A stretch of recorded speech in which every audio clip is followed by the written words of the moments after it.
Shri N V Balakrishnan, എപ്പോഴും ഇടതുപക്ഷത്തിന്റെ ഇപ്പോഴത്തെ ഒരു സമീപനമാണ് മുൻപുള്ള സമരങ്ങൾ കണ്ടിട്ടില്ലേ, സമരാനുഭവങ്ങൾ ഇല്ലാത്തവർക്കാണ് ഒരു അടി കിട്ടുമ്പോൾ ഇങ്ങനെ വേദനിക്കുന്നത് എന്ന വാദഗതി.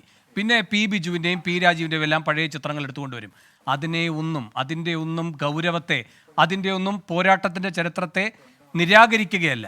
പക്ഷേ അത്തരം താരതമ്യങ്ങൾ ഇപ്പോൾ ഒരു പോലീസ് സംവിധാനത്തെ കയറൂരി വിട്ടുകൊണ്ട് ക്രമസമാധാന പാലനമല്ല, നരഹത്യയ്ക്ക് തുല്യമായ സമീപനമെടുക്കുന്ന നൃശംസതയെ ന്യായീകരിക്കാവുന്നതല്ല.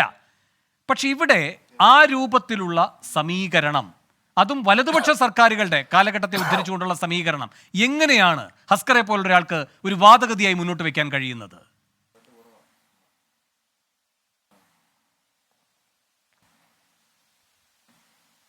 ഇടതുപക്ഷത്തിന് വേണ്ടി അസ്കറെ പോലൊരാൾ നടത്തുന്ന ന്യായീകരണം കേൾക്കുമ്പോൾ സത്യത്തിൽ വലിയ അപമാനം തോന്നുന്നുണ്ട്. ആത്മാഭിമാനമുള്ള ഒരു മനുഷ്യന് ചെയ്യാൻ കഴിയുന്ന കാര്യമാണതെന്ന് ഞാൻ കരുതുന്നില്ല. കാരണം ഈ 80കളിലും 90കളിലും ഒക്കെ ഉണ്ടായിട്ടുള്ള ഈ മർദ്ദനം ഉണ്ടല്ലോ, ആ മർദ്ദനത്തിൻ്റെ കാലത്ത് SFIയുടെയും അതുപോലെ DYFIയുടെയും നേതാവ് എന്ന നിലയിലും പ്രവർത്തകൻ എന്ന നിലയിലും നിരന്തരമായി തല്ല് വാങ്ങിയിട്ടുള്ളൊരു മനുഷ്യനാണ് ഞാൻ. എനിക്ക് ആ കാര്യത്തിൽ അഭിമാനമുണ്ട്. പക്ഷേ അന്നൊന്നും ഈ അസ്കറെ പോലുള്ള ആളുകളെ, ഇന്നത്തെ ന്യായീകരണ തൊഴിലാളികളായി വരുന്ന ഈ അസ്കറെ പോലുള്ള ആളുകളെ ഞങ്ങളാരും അവിടെയൊന്നും കണ്ടിട്ടില്ല. അത് നിൽക്കട്ടെ.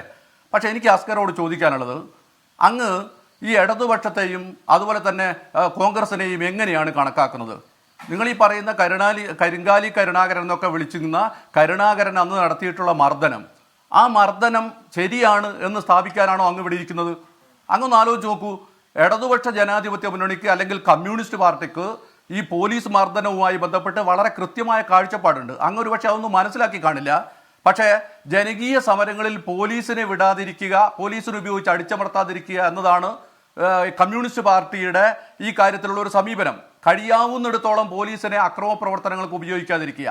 അങ്ങനത്തെ നിലപാടുള്ള ഒരു രാഷ്ട്രീയ പ്രസ്ഥാനത്തിന് വേണ്ടി ഇതുപോലൊരു ചാനലിൽ വന്നിരുന്നിട്ട് അന്ന് കരുണാകരനും മറ്റുള്ളവരൊക്കെ തല്ലിയിട്ടുണ്ട്, അന്ന് ഒരുപാട് ആളുകൾക്ക് തല്ല് കിട്ടിയിട്ടുണ്ട്, അതുകൊണ്ട് ഞങ്ങളിപ്പോൾ തല്ലുകയാണ്, ഈ തല്ല് കൊള്ളുന്നത് നേരത്തെ തല്ല് കൊള്ളാത്തതിൻ്റെ വേദന അറിയാത്തത് കൊണ്ടാണെന്നാണ്. അസ്കർ ആലോചിക്കേണ്ടത്.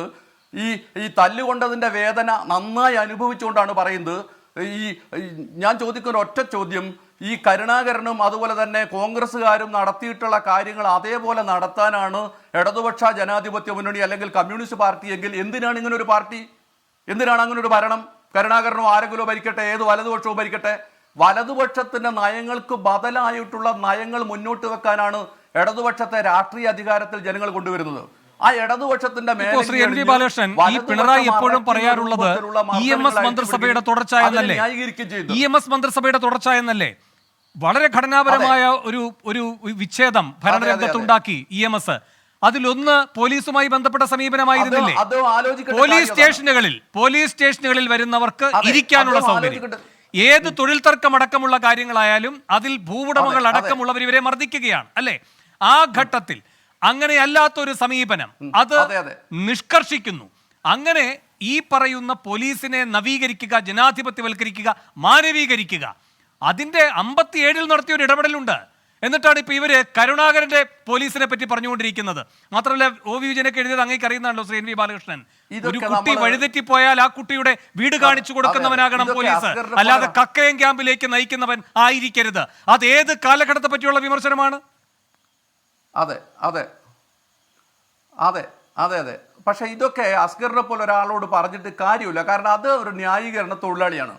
അദ്ദേഹം ആർക്കോ വേണ്ടി ഇതിനെ ന്യായീകരിക്കാൻ നിങ്ങൾ ഇന്ന് കോൺഗ്രസിനെ കൈകാര്യം ചെയ്യുന്നത് പോലെയാണോ? നിങ്ങൾ കോൺഗ്രസിനെ കൈകാര്യം ചെയ്യുന്നത് പോലെയാണോ BJPയെ കൈകാര്യം ചെയ്യുന്നത്? ഒന്നൊരൊറ്റ കാര്യം, നിങ്ങൾ ശബരിമലയിൽ ആ ബിന്ദു അമ്മിണിയും കനകദുർഗയും കയറിയതിന്റെ പിറ്റേന്ന് കേരളത്തിൽ ഒരു ഹർത്താൽ പ്രഖ്യാപിച്ചിരുന്നു RSS പ്രഖ്യാപിച്ച ആ ഹർത്താലിനെ തുടർന്ന് കേരളത്തിൽ അരങ്ങേറിയതുപോലുള്ള അക്രമങ്ങൾ ഏതെങ്കിലും ഒരു കാലത്തുണ്ടായിട്ടുണ്ടോ? അതുമാത്രം അന്നാണ് നിങ്ങൾ ഓർക്കണം, ഒരു പോലീസ് സ്റ്റേഷന്റെ മുമ്പിലേക്ക് ഒരു RSS പ്രവർത്തകൻ ഓടി വന്നിട്ട് ഒരു നാടൻ ബോംബ് ക്യാമറയുടെ മുമ്പിൽ നിന്ന് പോലീസ് സ്റ്റേഷനിലേക്ക് വലിച്ചെറിയാണ്. നിങ്ങൾ ആ മനുഷ്യനെയൊക്കെ എങ്ങനെയാണ് കൈകാര്യം ചെയ്തത്? അതുപോലെ അക്കാലത്തുണ്ടായ, അതായത് സംഘപരിവാറിന്റെ ഭാഗത്തു നിന്നുണ്ടാകുന്ന അക്രമ പ്രവർത്തനങ്ങളോട്, അതിക്രമങ്ങളോട് വളരെ സോഫ്റ്റ് ആയിട്ടുള്ള ഒരു നിലപാട് സ്വീകരിക്കുകയും ഒരു കാര്യവുമില്ലാതെ കോൺഗ്രസിന്റെയോ അല്ലെങ്കിൽ അതുപോലെ തന്നെ ഐക്യജനാധിപത്യ മുന്നണിയുടെയോ പ്രവർത്തകന്മാരുടെ ഉണ്ടാകുന്ന സംഘർഷങ്ങളിൽ മൃഗീയം എന്ന് പറയാൻ പറ്റില്ല, കാരണം ഒരു മൃഗങ്ങളും ഇങ്ങനെയൊന്നും ചെയ്യില്ല, പൈശാചികമായിട്ടുള്ള മർദ്ദനങ്ങൾ അഴിച്ചു വിടുകയും ചെയ്യുക. എന്നിട്ട് അതിനെ പല വാക്കുകൾ ഉപയോഗിച്ച് അങ്ങ് ന്യായീകരിക്കുകയാണ്. അങ്ങ് ആലോചിക്കേണ്ടത് ഇടതുപക്ഷത്തിന്റെ ബാനറിൽ നിന്നുകൊണ്ട് പ്ലീസ് ദയവ് ചെയ്ത് ഇത് ചെയ്യരുത്. ഇടതുപക്ഷത്തിന്റെ രാഷ്ട്രീയ നിലപാട് ഇതല്ല. ഇടതുപക്ഷം ഒരിക്കലും ഇതുപോലൊരു പ്രസ്ഥാനവുമല്ല. ജനങ്ങളെ അടിച്ചൊതുക്കി ഒരു ഭരണകൂടത്തെ മുന്നോട്ട് കൊണ്ടുപോകുക എന്ന് പറയുന്നത് കമ്മ്യൂണിസ്റ്റ് പാർട്ടിയുടെ സമീപനമേ അല്ല. ഈ കേരളത്തിൽ മാത്രമല്ല, ലോകത്തിലൊരിടത്തും കമ്മ്യൂണിസ്റ്റ് പാർട്ടി ഇത്തരം ഒരു സമീപനം സ്വീകരിച്ചിട്ടില്ല. ഒരു ജനകീയ സമരം ഉണ്ടാകുമ്പോൾ ആ സമരത്തിന് ആധാരമായ കാര്യങ്ങളെക്കുറിച്ച് പരിശോധിച്ചിട്ട് ആണ് അതിലൂടെ നമ്മൾ നിലപാടെടുക്കേണ്ടത്. നിങ്ങൾ ആലോചിക്കണം, ഈ ഈ നമ്മളെ ഗെയിൽ പൈപ്പ് ലൈനുമായിട്ട് ബന്ധപ്പെട്ട് രാജീവ് ഉൾപ്പെടെയുള്ള ആളുകൾ സമരം നടത്തിയ സമരത്ത് ആ സമരം ജനകീയ സമരമാണെന്നാണ് ഒരു നേതാവ് കഴിഞ്ഞ ദിവസം ജനറലിൽ പറഞ്ഞത്. അത് ജനകീയ സമരമാണ്. പക്ഷേ അതേ ആവശ്യം ഉന്നയിച്ച് ഇപ്പുറത്തുള്ള ഇടതുപക്ഷം അല്ലാത്ത ആരെങ്കിലും സമരം ചെയ്യുമ്പോൾ അവരെ അടിച്ചൊതുക്കുന്ന രൂപത്തിലുള്ള മർദ്ദനം നടത്തുക, അതിന് ന്യായം എന്താണ്? അന്നത്തത് ജനകീയ സമരമാണ്, ഇത് ജനകീയ സമരമല്ല. എന്തൊരു നിലപാടാണിത്? അങ്ങൊന്ന് വളരെ കൃത്യമായിട്ടൊന്ന് ആലോചിച്ച് നോക്ക്. ശരി,